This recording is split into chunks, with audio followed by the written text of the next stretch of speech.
Hadirin yang dihormati, kepimpinan dan budaya kerja cemerlang adalah prinsip penting bagi sektor pembelajaran. Untuk menjelaskannya dengan lebih terperinci, sekarang ditampilkan Yang Berusaha Encik Malik bin Abu Hassan, Timbalan Pengarah Pendidikan Sektor Pembelajaran, menyampaikan ucapan. Dipersilakan.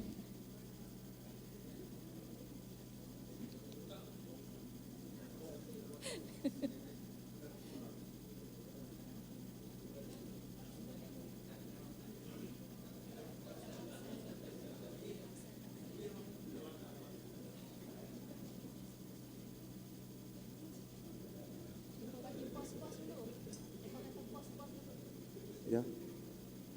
Okay. Bismillahirrahmanirrahim. Assalamualaikum warahmatullahi taala wabarakatuh. Salam sejahtera dan salam kenal. Hari ini sebagai Timbalan Pengarah Pendidikan Sektor Pembelajaran. Jadi tuan-tuan tengok, saya pun tengok dah jadi lain dah. Masuk kotak lain. Tapi tak apa, masih lagi dalam jabatan. Yang berusaha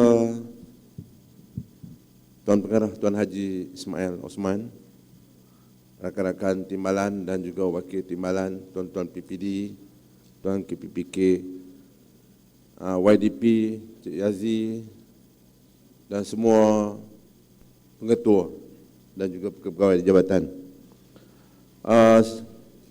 sektor pembelajaran. Jadi tuan-tuan, kita pun dah dengar amanat KPPM dan amanat yang disampaikan oleh Pengarah Pendidikan Negeri. Jadi saya rasa banyak benda yang tuan-tuan dapat hari ini. Maka saya nak mengecilkan sedikit skop itu dan tidak menyatakan, tidak lagi menyatakan, saya katakan apakah yang tuan-tuan mungkin tunggu dalam sektor pembelajaran ini, ke mana hal tuju yang kita nak bawa. Jadi untuk makluman, mesyuarat kurikulum negeri kita belum lagi buat, lagi kita akan buat. Dan saya akan panggil satu pasukan yang terdiri daripada guru akademik biasa, rakan pengetua dan juga guru besar, SISC, SIP, pegawai, JU,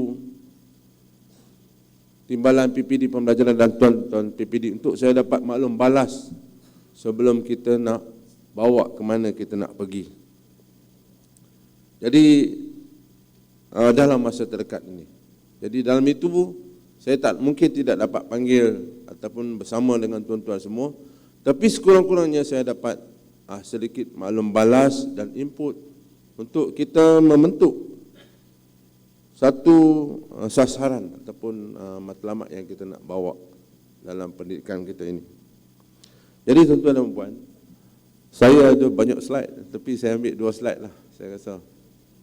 Ya, dalam sektor pembelajaran ini, kerana apapun kita bincang dalam hal pendidikan kita, maka yang terakhirnya balik ke hal-hal yang berkaitan dengan pembelajaran, hal-hal yang berkaitan dengan kurikulum, itu asasnya, dan akhirnya balik ke bilik darjah. Jadi saya nak mengecilkan, saya nak mikrokan ini. Jadi slide tu tak ada lagi. Tuan-tuan dan puan,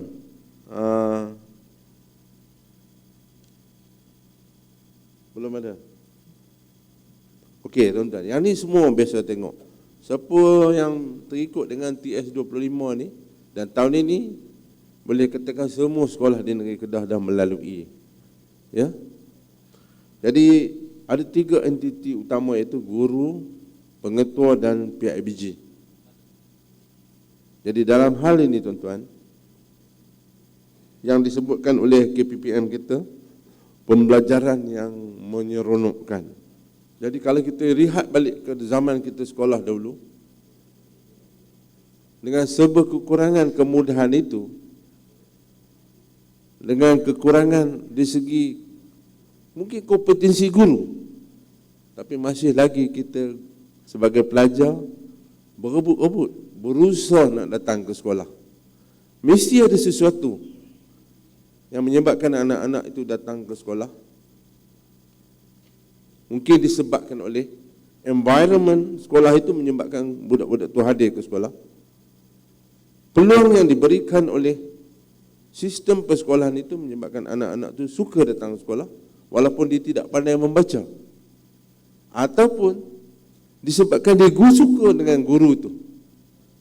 Kerana guru itu tidak, walaupun dia kurang suka cara mengajar, tapi dengan penampilan guru itu secara tidak langsung dia suka. Jadi banyak faktor yang menyebabkan pelajar itu dihadir. Walaupun pelajar itu sebenarnya dia bukanlah pelajar yang terpilih dan mempunyai keupayaan dalam 3M, saya ambil contoh. Ini berlaku di sekolah rendah, prasekolah, menengah dan sebagainya, tuan-tuan. Jadi dalam hal ini, tuan-tuan, saya nak jelaskan sikit. Dalam pembelajaran ini, kadang-kadang kita terlalu skeptikal dengan kita kata peperiksaan yang Tuan Pengarah sebut tadi. Sebab kalau sebut hal berkaitan dengan pembelajaran ini, semua terbayang berkaitan dengan exam oriented. Ya. Tapi kita nak buka sikit sebab dalam kurikulum itu ada yang tidak melibatkan peperiksaan yang seperti mana SPM. Mungkin melibatkan dari segi dalam bentuk pentaksiran yang lain.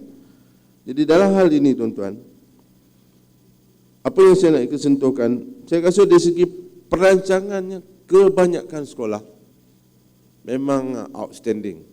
Ya, tuan-tuan, kita dari segi perancangan pendidikan, kita plan pembangunan pendidikan, plan strategi plan operasi di jabatan atau di PUD semua kita cantik. Di sekolah pun kita buat cantik, kita print.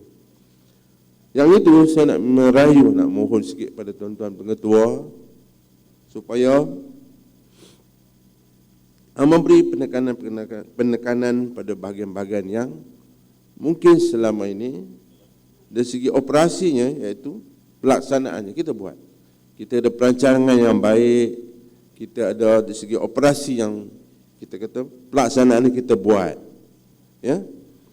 Cumanya bahagian pemantauan. Yang ni tuan-tuan belajar PDCA ni, Plan Do Check Action ini.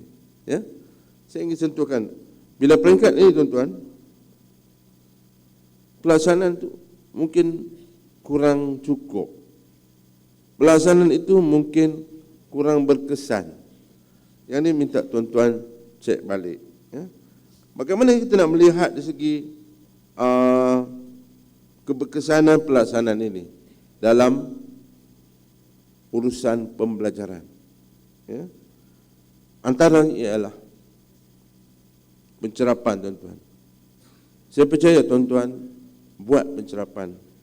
Tapi sejauh mana saya minta tuan-tuan semak balik dari segi kekerapan pencerapan, dari segi keberkesanan pencerapan itu. Pencerapan ini bukan sahaja di bilik belajar. Seluruh kurikulum yang berada berlega dalam sistem persekolah, tuan-tuan. Setengah orang bayang dia bilik darjah saja. Maka timbullah satu isu, kata di sekolah ni kita fokus pada peperiksaan sahaja ataupun pentaksiran. Maka hal-hal yang lain berkaitan dengan lain, sukan apa semua tidak perlu.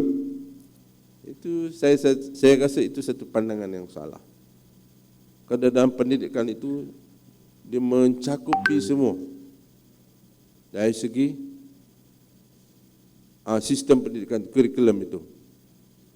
Ada sebab nakkan kecemerlangan akademik itu, maka hal-hal yang berkaitan dengan core kurikulum itu dikurangkan ataupun diabaikan. Maka ini akan menyebabkan pelajar-pelajar yang ada di situ, kita memberi pendidikan yang tidak menyeluruh. Differentiation itu tidak berlaku. Ada budak-budak yang datang sekolah ni minat kerana ada peluang yang lain untuk dia explore. Jadi tuan-tuan, hal-hal yang berkaitan dengan pelaksanaan inilah perlukan pemantauan, bimbingan, tuan-tuan. Berapa banyak bimbingan yang kita buat? Ya? Berapa banyak asuhan? Ini yang berapa banyak latihan dan pentaksiran, tuan-tuan. Jadi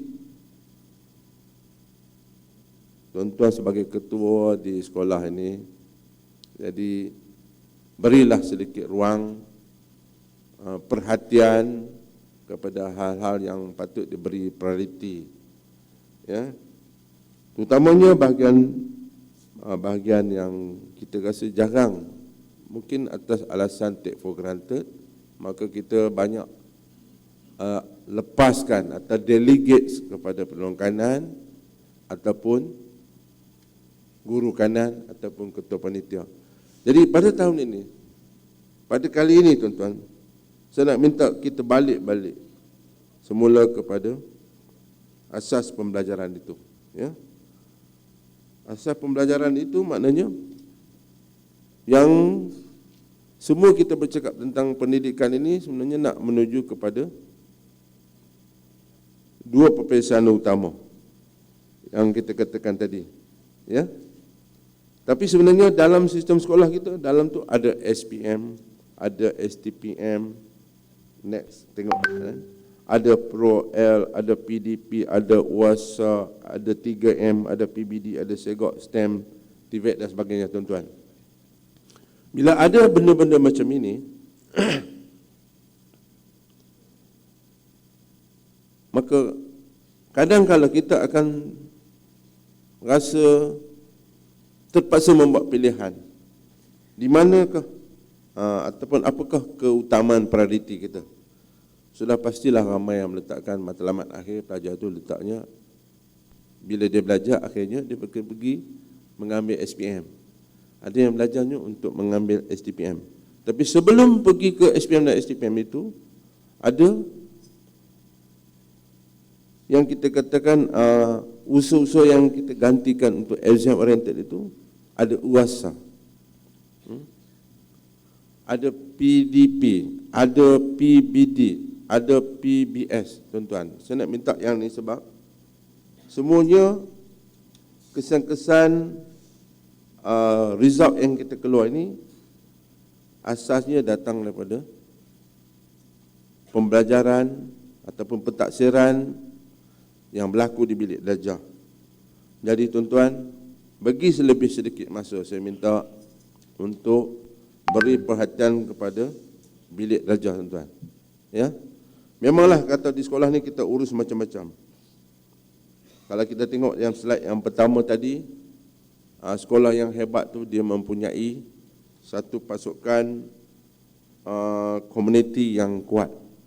Dia ada jalinan dan sebagainya. Dia ada etos dan sebagainya. Dan dia ada guru-guru yang hebat dan sebagainya. Tetapi tuan-tuan, apapun sebenarnya dia bermula di bilik darjah. Dan bilik darjah ni tuan-tuan, saya nak minta ini ya, nak minta sedikit sebab sebelum buka sekolah nanti, tuan-tuan dah sebarkan, bagi tahu pada guru, bagi tahu pada penolong kanan, sekurang-kurangnya guru kelas itu dia tahu ada orang yang sedang memerhati dia, sedang menilai dia, sedang melihat apakah bentuk usaha yang dia telah buat. Sebab itulah seperti saranan Tuan Pengarah tadi, guru-guru yang lama yang tidak perform, dia harus digerakkan. Kerana melihat atas kepentingan prestasi ini, tuan-tuan. Jadi, tuan-tuan kena banyak berdiskusi, membuat kita katakan dialog prestasi dengan penolong kanan. Ya. Selalu berbincang. Kalau mesyuarat kurikulum ni selalunya orang buat setahun ada beberapa kali. Tapi kalau berdiskusi berkenaan dengan kurikulum ataupun akademik ini, tuan-tuan boleh buat bila-bila masa. Setiap hari beberapa kali tuan-tuan boleh buat. Boleh buat dengan penolong kanan, berdiskusi tentang prestasi penolong kanan dengan guru kanan ataupun ketua panitia, boleh buat setiap hari. Ya.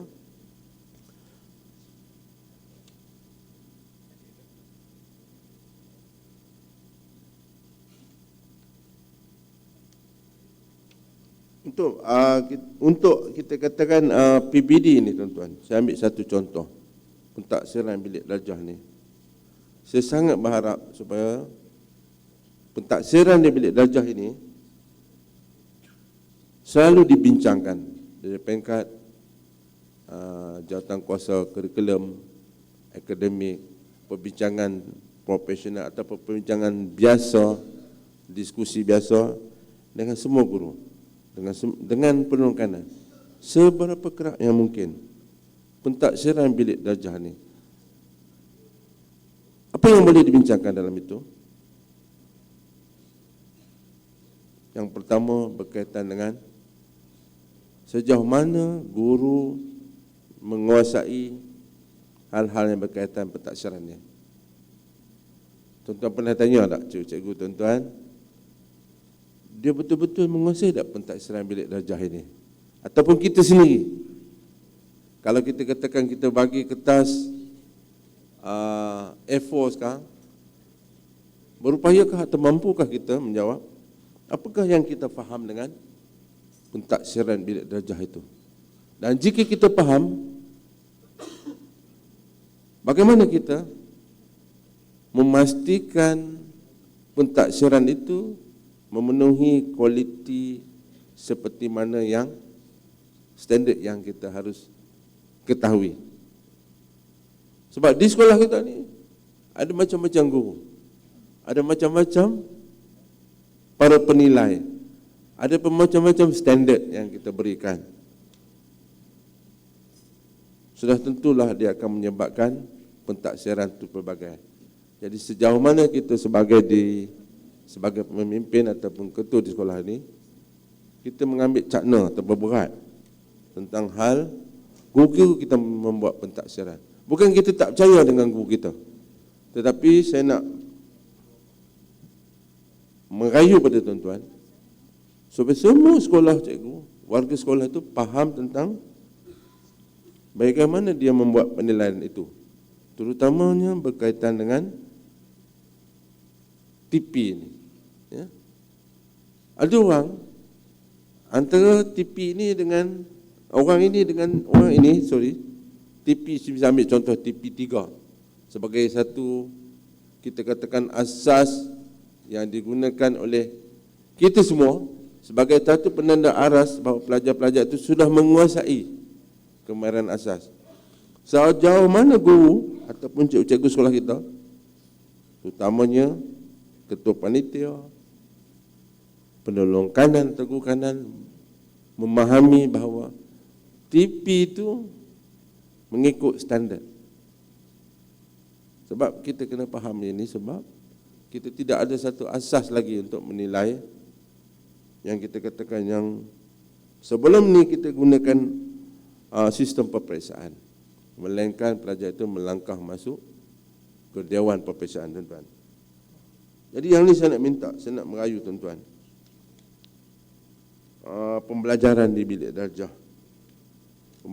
Pembelajaran di bilik darjah ni tuan-tuan, pemantauan, latihan guru, ya, kita katakan yang selalu menjadi masalah atau bebanan pada kita lah. Jadi peringkat ini tuan-tuan, bila kita mantau cikgu kita ni, dia mengajar, dia membuat pentaksiran, dia memeriksa buku latihan, dia mengajar. Selepas kita buat pemantauan itu, apakah tindakan susulan kita, tuan-tuan? Tindakan susulan kita ni jarang. Saya tengok part ini, kita dari segi planning sangat cantik, operasi sangat cantik. Bila bahagian pemantauan ni selalunya kita kadang-kadang kita terlepas, termasuklah tindak susul ataupun follow up dan follow through tu. Yang ni fokus kepada bilik darjah, tuan-tuan, dan juga macam mana kita organize kurikulum di sekolah kita. Jadi tuan-tuan, termasuk juga hal-hal berkaitan dengan 3M. Mungkin pelajar-pelajar di sekolah tuan-tuan yang ada masih lagi gagal menguasai 3M. Jadi yang ni saya nak merayu juga, berilah sedikit perhatian kepada mereka. Walaupun mereka ni ada yang memang, saya percaya yang tingkatan 3-4 ni kemungkinannya yang tak boleh baca pun ada. Jadi yang ni berilah sedikit perhatian. Kita ada kaunselor di sekolah, kita ada PIBG ada sekolah, ataupun paling susah ataupun paling senang kita gunakan ialah siapa rakan-rakan strategik kita yang boleh kita bantu, ya. Kerana ini akan membantu ataupun kita katakan memastikan pelajar-pelajar yang datang ke sekolah tu tidak semua pandai, tapi at least mereka tu rasa dihargai dan di appreciate oleh guru. Dan minta juga guru supaya pelajar-pelajar ini diberi perhatian, diberikan peluang lebih masa dan dilayan mereka sebagai pelajar, bukan hanya semata-mata mereka menjadi pelajar cemerlang, tapi juga mereka harus dilayan dalam, kita katakan, pelajar yang datang ke sekolah ni yang bergantung harap sepenuhnya kepada kita. Sebab di sekolah ada tempat pelajar-pelajar sebenarnya untuk membina semangat mereka. Kalau di rumah mungkin mereka tak ada langsung, terutamanya pelajar-pelajar yang berada di kawasan nelayan. Sudah tentu datang ke sekolah ni hanya semata-mata untuk berjumpa kawan ataupun dapat wang saku ke sekolah. Itulah saya permintaan untuk saya dalam, saya kata, pembentangan ini.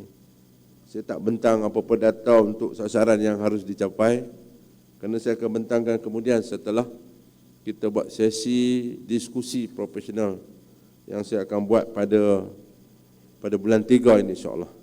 Sebelum kita bentangkan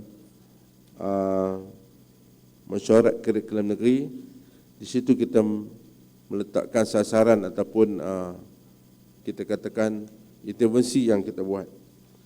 Dan satu lagi saya nak minta perhatian pada tuan-tuan pengetua tentang Pro-Act ni. Pro-Act ni cuba tentang, ya, bagi guru-guru bahasa Inggeris yang ada di sekolah tuan-tuan yang harus mengikuti program latihan Pro-Act ni untuk guru-guru bahasa Inggeris, dan dia ada standard yang harus dicapai, iaitu C1. C1 ni common European framework of reference. Sebagai satu rujukan standard ini, maka mereka harus dapat C1. Jadi dalam negeri Kedah ni ada 560.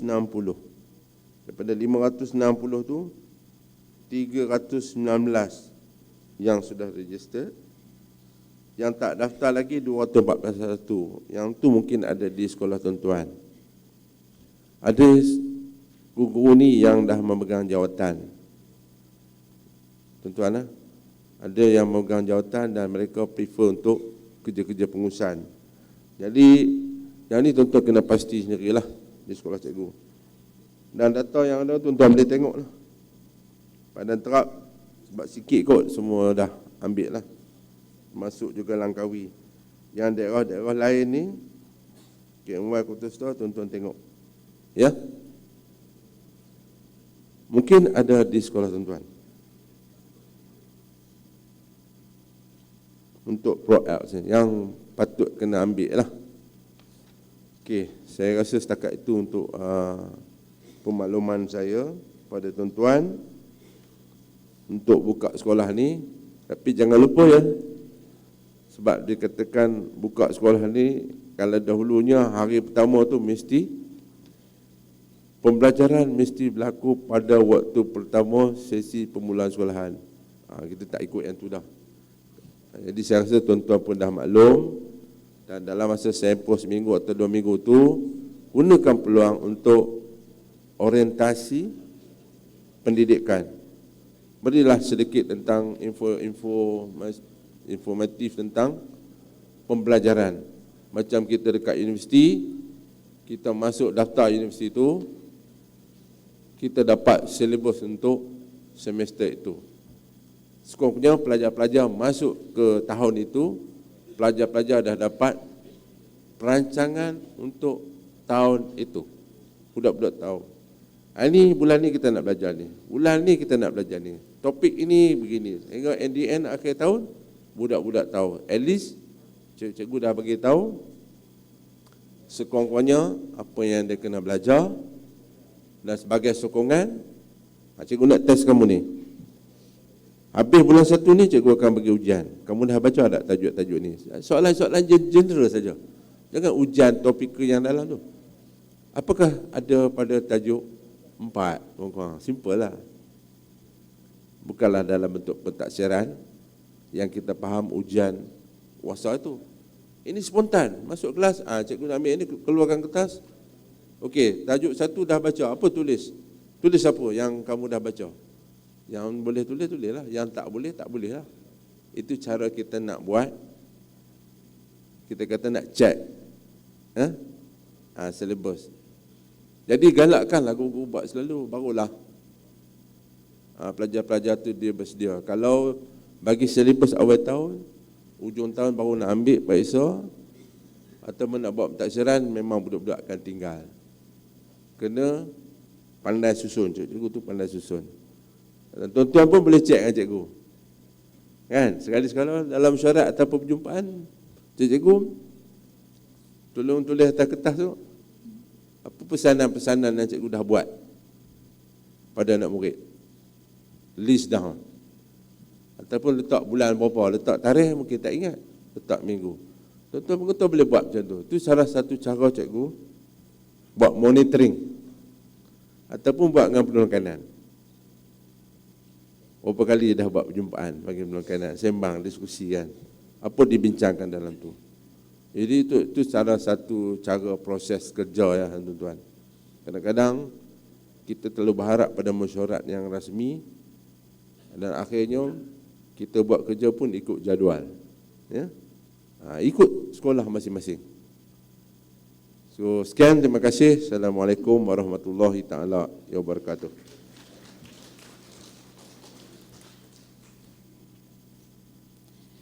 Majlis merakamkan ucapan jutaan terima kasih kepada Yang Berusaha Cik Malik bin Abu Hassan, Timbalan Pengarah Pendidikan Sektor Pembelajaran atas pembentangan itu tadi.